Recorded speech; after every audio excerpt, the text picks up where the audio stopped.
Hello, hello, hello, and welcome to the Communicators, a new interview series by Parisi, where we chat to expert witnesses to tackle one big question: what makes an effective communicator? I'm Nick Connor, and this week we're thrilled to have Sarah Connor join us to help us answer this very question. Sarah is the senior producer director on BBC's Blue Planet 3, currently filming the Polar Seas episodes. She also has the privilege of being my sister. Welcome, Sarah. Hi, Nick. Um, you filmed one of the most impactful episodes on the last Blue Planet. That was Blue Planet 2, what I call the Plastic Seas episodes. Now, viewers may remember this sort of very heart-wrenching episode where there was a scene of a whale carrying her dead calf, poisoned by toxic plastic pollution that entered the food chain through her milk.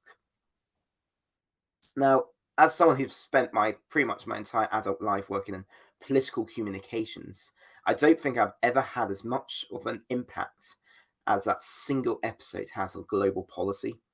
The so-called Blue Planet effect has seen us see significant changes in the world, from plastic straws being outlawed to over 40 nations signing up to the UK's plastic pledge. So, my question, I guess, to begin with, Sarah, is what is about a single hour of primetime TV that makes it so impactful? I think with natural history, like Blue Planet 2, there are a lot of factors that came into play that helped the change with raising awareness over ocean plastic pollution and influencing government policy. Particularly the emotional storytelling, which I think combined with that sort of cinematic filmmaking, really helped capture people. People were drawn in because it was a really beautiful series to watch, and we tried to have some very sort of emotionally resonating sort of stories people could feel um, something similar from their own personal lives, something that felt much more relevant to them, not sort of an abstract animal. And I think So, stories. so like, so sorry, jump in. So, it's connecting. I guess if we go back to the whale and her calf, it's connecting motherhoods and family life to Oh, what's and going on in the underworld, or yeah, the loss. So, people understand what it's like to be in a family, and I think most people have either experienced or can imagine what it would be like to lose something or someone very important to them. So, to show the devastating effects of plastic pollution on marine life. With the example you gave of the pilot whale mourning its dead calf, possibly poisoned from the toxins from plastic, I think it really helped create a strong emotional connection to the viewers, which can then inspire not just awareness, but a desire to learn more and a desire to create action and change. Um, that's and so really it's about, if we're taking it from the TV and driving what you're trying to do of change, it's, I guess, it's reaching normal people. And I say normal people as in, you know, I think there's a great stat out there that, most people, their gathering of news is, 30 seconds, and it's generally the bulletins on Radio 2, or something they've seen on Facebook. So I guess with this trying to tell a message and deliver change, it's is it pulling at people's heartstrings in a place they actually watch and care about, i.e., Saturday night, or was it Saturday or Sunday night TV, yeah, prime time? yeah. It's the aim was to deliver to a family audience, so everybody from grandmas to young children. And this series actually managed to get the sort of 16 to sort of 35-year-olds, which aren't always as drawn to these big natural history series. Then, but they really were to Blue Planet. And I think the fact that it was a sort of a beautiful entertainment series to watch. There was something for everybody to enjoy. and just enjoy lovely storytelling, but they could also, I think people who even knew and understood the oceans, there was something new, a new environment, a new animal, a new behavior. So they felt everybody could also learn something. So I think that brought in quite a large, diverse, for this type of program, audience. And sorry, that audience was, as we say, from grandmas to young children, male and female, and it yeah, it basically it drew in more people than were watching the X Factor and Strictly at that time. And I think if you draw in everybody, not just policymakers, but you draw in anybody who has a television to watch a show like this, they who can then connect with the ocean, and at a time that is really critical that people need to connect with the ocean. If people start to care, and a lot of people start to care, because we did have a really large share of the audience for this series as well, then policymakers, the government, are going to want to listen or need to listen to their voters. And I think that that really would have helped drive change. It also came at a time when a lot of NGOs had been working with the government and trying to sort of drive changes to do with ocean plastic pollution and marine protected areas. So it was a combination of helping build the momentum from what was already happening, and helping that message just reach a lot of the general public, and having that sort of combined impact, I personally think is what helped governments and policymakers want to bring through actions to help protect the ocean. Yeah, and I guess going back, it's that tangible connection with something you can see. And I think one of the big issues I think gets confused when you talk environmental issues is the confusion between plastic pollution and caring for the whales mixing with climate change. And I understand why people try and marry two together as a single issue, but they are separate issues. And probably the biggest challenge, sort of educating people about climate change, is you can't necessarily see it like you can with plastic pollution. I guess it's harder story, and it's a story you're definitely trying to tell through your work and through what you witness, but it's less tangible as in there. But what's quite interesting is how general environmental issues have really took a generation. You talked about hitting those 16, was it 16 to 30 year olds, really took. I think I was watching over Christmas, um the final finale of a TV program called Outnumbered, where there was a girl who grew up on TV screens, and now she's in her early 20s, and she talks about being a eco activist in it. But that's I argue is the Blue Planet effect.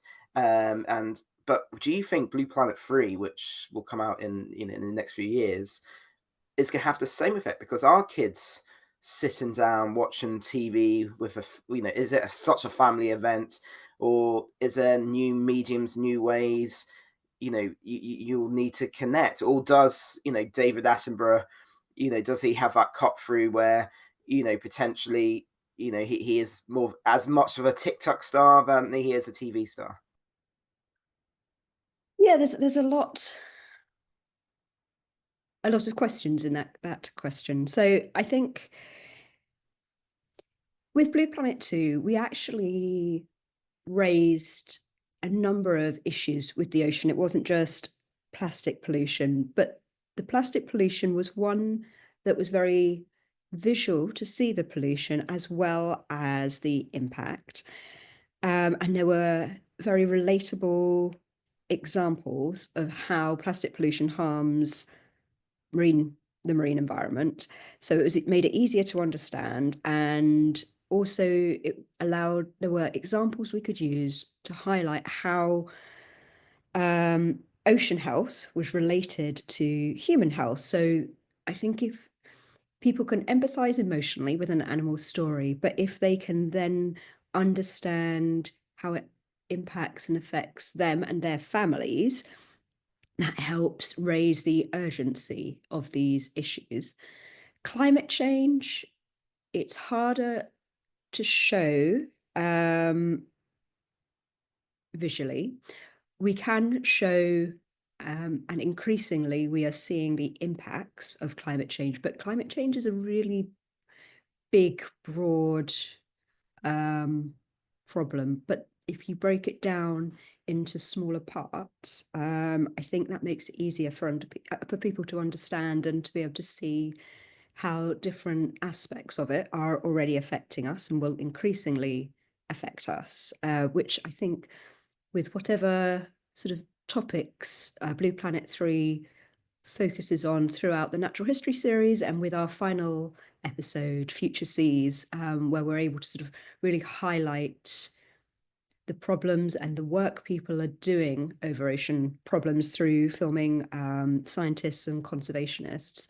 I think that episode, as it did with Blue Planet 2, can really help people understand what actions they can take, or what areas they can try to learn more about, so that they can try to understand what they as an individual can do to help.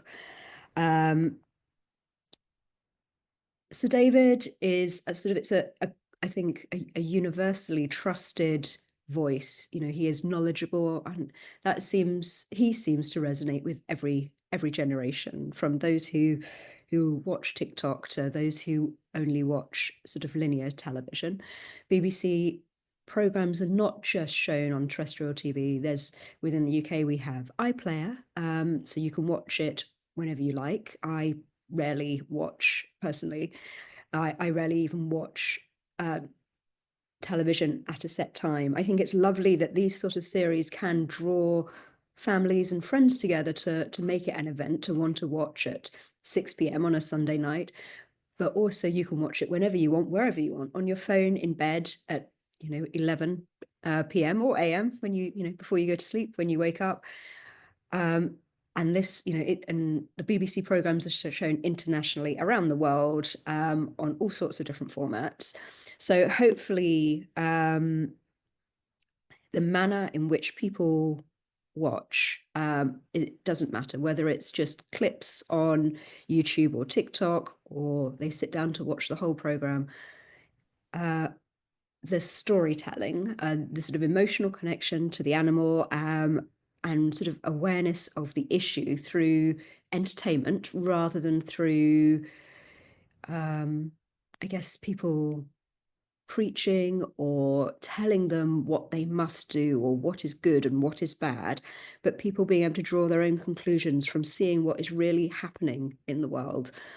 Hopefully that resonates whatever medium people are watching it through, and hopefully the trust people have with Sir David, they have for all BBC natural history and sort of factual productions. So I hope people still feel entertained as well as sort of educated with Blue Planet 3 as they did with Blue Planet 2. Thanks so much, Sarah. Before we dive in deeper, and there is a bit of a pun in that one, I'd like to take a moment to tell our listeners a bit more about Preci. Preci are specialists in communications, helping organizations achieve their commercial objectives, whether that's raising their profile, boosting revenue, or attracting new clients and investors. Combining traditional PR and public affairs engagements with marketing and content-led strategies, focusing on delivering the outcomes our clients need, not just ticking the boxes. Now, Sarah, you started out in science. So why did you make that switch to TV? At the time that I was working in academic science, there was a lot of misunderstanding and miscommunication over really important topics, from climate change, stem cells, GM. And if the public don't understand it or have a fear of it, then science funding is impacted, policy making is impacted. And it was really troubling me how poorly scientists communicate, how poorly the media were communicating science. And I thought, for me, I wanted to learn how to communicate science better. And I was given an opportunity through actually through my hobbies. So through scuba diving. I was an ice diving instructor trainer, and I was given an opportunity to teach a Blue Peter presenter how to dive and how to ice dive. And it sort of occurred to me that actually TV was a really good way to reach a broad spectrum of the population. So I thought if I worked in TV for a little while, I could learn how to communicate science better, return to science, communicate science better as a scientist. So after this little foray in TV with Blue Peter, I sent my CV off. I didn't really expect anything to come from it, but my timing was right, and I was offered work as a researcher on a new factual series diving around the UK with presenters. They needed a commercial diver, which I was, somebody with a science background to research the stories. So I was offered work on this series, and then I was offered more work after that, and more work. And sort of 16 or more years later now, I sort of forgot to return to science. And I'm now sort of really honoured to be one of the producers on Blue Planet 3. Well, that's quite timely because obviously Parisi, we work with a lot of what we call science innovation, tech innovation companies and investment venture capital investment houses who specialize in this area. In other words, these are crazy scientists who've come up with an idea and they're commercializing it. But the biggest thing we come across, particularly, these companies been going 2, 3 years, Series A upwards, is how they communicate what they're doing. Um, so do you have any advice now you've been probably more of the time now in the other side of the lens, from your BBC world looking back onto science? What would be advice to those in science and innovation and who are doing impactful change and really want to get their message out with the public? What's the sort of the main advice you would hand them and how to be effective communicator? I think it's really important when you're really passionate about something and you know a lot about it, you want to share all the details and all your knowledge because you love it and it's amazing. And I think what it can be really hard when you know so much is giving a very clear, simple message about what your product, what your research is about. So it's often good to think how your mum, your grandma, your sibling who has never studied science would, how you would explain it to them in a way they would understand to start with. So it's quite a clear message. Sometimes you really have to simplify the science. You want to keep the accuracy, but sometimes you have to leave out quite a lot to make it understandable. Once you understand what the science message is, think about how it can relate to your audience, the sort of everyday person or whoever it is you think would want to learn or buy your product. And you can do that through how it can improve, enhance somebody's life, but what the problem is that you are trying to help somebody with. And that's where you can bring that sort of emotion into it. Emotion just means really just making it relatable. I think if people have an emotional response to something, they're more likely to remember it. So just try and think about really how you make it relatable to your audience and why it's important for them. And I think if you can do that and share that very critical, simple part of your knowledge for your product, I think that will really, really help. And then if people want to learn more, you're able to then have further outreach from your website, or you can make more detailed articles. People, of course, can go to your scientific peer review papers. But if you start with something accessible, people can choose to learn more to whatever level they are interested in. I like how you said, experience your siblings is never study science, and that's definitely me. And to be honest, that's probably I do think it's one of our superpowers. Is you know when we first start working with a company, we do something called a mining for gems session where we basically very similar to this. We interview some really amazing sort of founders and understand their business. But I do open and say, look, I have no idea about science. I have no, so you really need to explain it to me. And sometimes, one of the biggest issues is they hate buzzwords and things they commonly eject into the media, sort of use them sort of chips instead of microchips or semiconductors, or even go back, sort of sensors or whatever it is. Talking to guys who are involved in quantum computing, no one knows what quantum computing is. So we almost have to go back to first principles of saying, well, what is it you're trying to solve, and work from there. So that's simple messaging. But just taking this idea of the messaging you're saying, and it's almost ties in with another one of these interview series we've done. We had the former head of digital for the Labour Party who's looked at the elections across the entire world in 2024. He said one of the key themes he's noticed in digital campaigns is the use of video.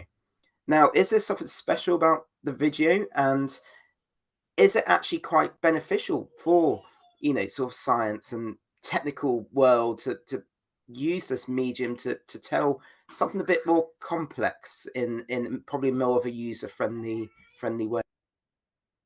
I think people learn, and by learn, I just sort of mean absorb, take in information in different ways.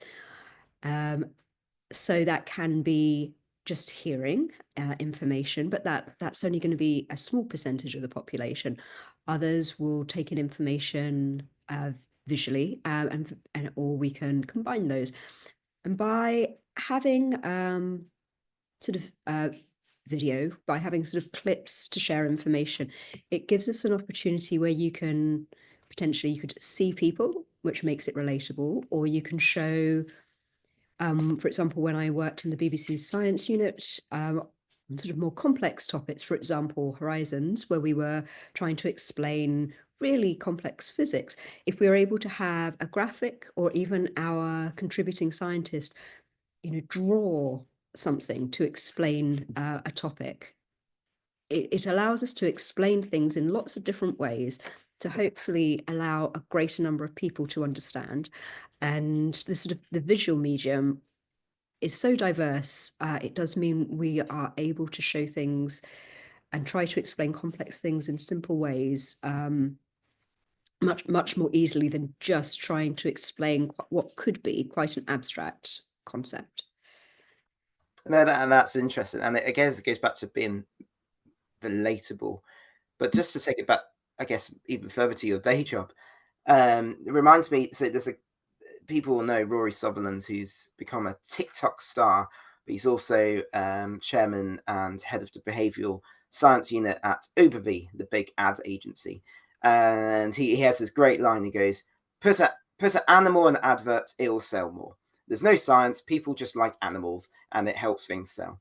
Why is that? Why do what is the connection, particularly visual connection with animals and the feel good factor, so much so you'll buy more loo roll or whatever it may be? Why do us as humans, really relate better with animals? I mean, we've seen it. You look at Disney, they make a film about firefighters, all the characters have been animals. So there is something in there about sort of humankind and our relationship with animals, and having that relationship where we don't necessarily have with humans.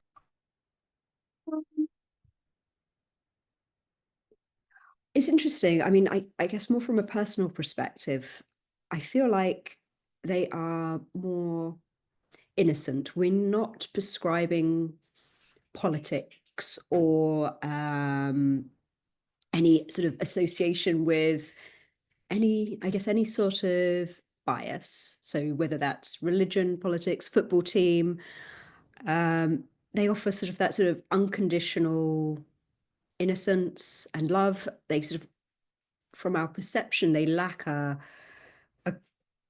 I guess, a social expectation, but they can be relatable in that our core needs, whether that's finding love, finding a mate, finding food for ourselves or for our young, protecting our young, that's all still there. And looking at research, not all animals, or at least not all animals as easily connect to humans. The big wide set eyes, the fluffy animals tend to connect better. So you've got that, the sort of cute factor, which I think animals and babies and young children have, Disney characters. Big eyes, fluffy, cute, because that, I think that gives a sort of amplifies the factors that we have with animals. So the innocence, the lack of, I guess, connection to any form of bias. So if we're sort of saying, buy this because this cute, innocent, unbiased creature supports it, or do this because it will protect this cute, innocent creature. Again, it's just a way of forming sort of a subtle emotional connection to what you are trying to, the message you are trying to give. Yeah, that's interesting. And they do say, actually, you're working in television with animals. They do say, don't work with children and animals. And with your Blue Peter backgrounds, I think you've broken both rules there. Final sort of question. Being a natural history filmmaker, you spend years trying to get a single shot, following animals around the world, sort of blue whale migrations and whatnot, and just trying to get 30 seconds of a clip. Where, for example, this episode, before we went online, I said, I'm doing this half an hour. I really don't want to edit. Let's try and do it in one. Let's do it as quick as possible. And it's going to take us 30 minutes to get a really interesting interview.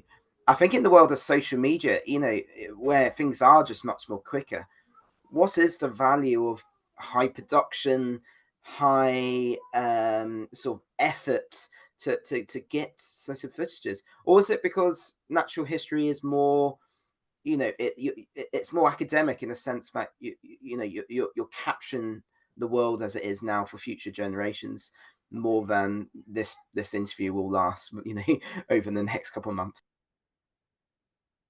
Yeah, so the stories, the sort of sequences within a sort of a 58-minute natural history, BBC natural history program, we have multiple stories within that, and we try to keep those shorter so that we can tell a nice sort of cohesive story that works well for shorter attention spans. It can then also work on different forms of medium, but all those stories together tell a bigger story, which is the sort of episodes sort of story arc or narrative, which hopefully takes people on a journey where they learn a little bit more about, for example, my episode, the sort of the polar seas and that habitat.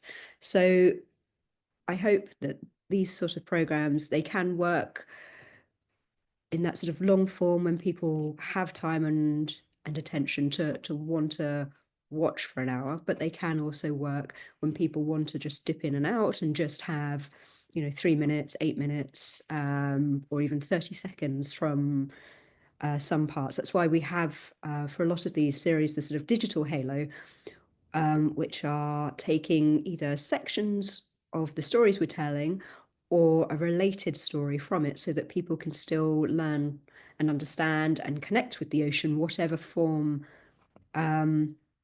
their media takes. So what's a digital halo? Sorry. So digital halo, so we have with BBC, for example, we will have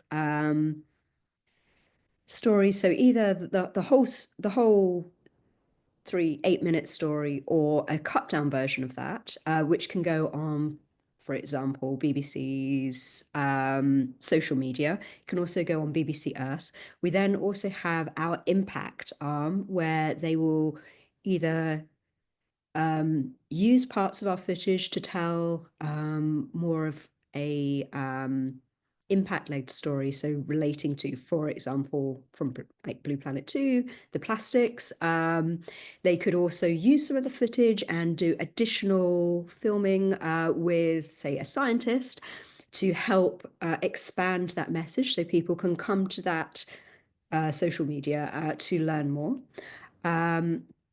We have articles and photos as well, stills that come from the series, which give people again a chance to learn more. So we always have our main course series, which, as you said, is filmed in sort of ultra high definition, so it will look beautiful on people's televisions if they choose to watch it sort of on a large screen. But we also have these shorter bite-sized pieces that can be viewed, enjoyed, and experienced, on their laptop, on people's laptops, on people's phones, whatever sort of app of choice people are using, to just to learn more about the ocean. So I think what's great about these big BBC landmark series is they exist, but then there's the whole halo of information and media that exists around them that's also really important. That's fascinating, and again, just trying to relate it back to PR, which feels very insignificant right now. But one of the things we do say to our clients is, when you're looking at content creation, you want to look at ways to use it in multiple platforms. So, I mean, most common one, if you get something to Sunday Times, how are you then communicating that on somewhere like LinkedIn? But again, as we move much more into sort of multimedia, how are you using a video like this, which people will see in full on YouTube, but also will be able to cut it up and share it on other platforms like LinkedIn. So, it's obviously at the heart of everything the BBC's doing, but it's also something which every business, every person who wants to put content out there should be thinking about. Well, I think what thank you was so much. Sorry, go on. Sorry. what was great from Blue Planet 2 is the NGOs who are working on ocean conservation or coastal conservation were able to use the profile of the ocean from Blue Planet 2 to help lead people back to their websites, to help their campaigns, to help their products. So if your scientists are able to, like you say, if they have an article in the Times, that can help lead people to Google, whatever their product is, to learn more. So if they can then learn more by having a clip on TikTok or by a little YouTube video, which can then lead back to their website, to their product, their whatever it is they're trying to raise awareness of. It is just helping people follow the chain to get them to where you feel you would like them to be, wherever you are coming from as an NGO, as a scientist, as a corporation. Thank you so much, Sarah. I've been Nick Connor, and you've been listening to The Communicators, an interview series by Prusy.